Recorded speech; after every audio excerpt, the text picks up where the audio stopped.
সাম সাম। আমার বুলবুল পাখি গা দাও তো।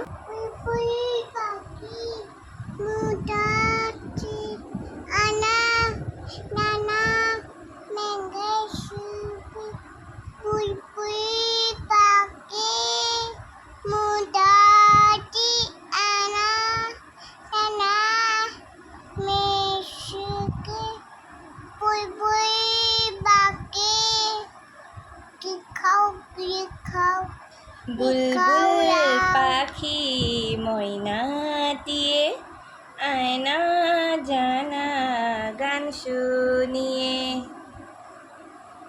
দূর দূর করে তার নীল নীল নদী, তার দুধ ভাত দেব সন্দেশ মাখিয়ে।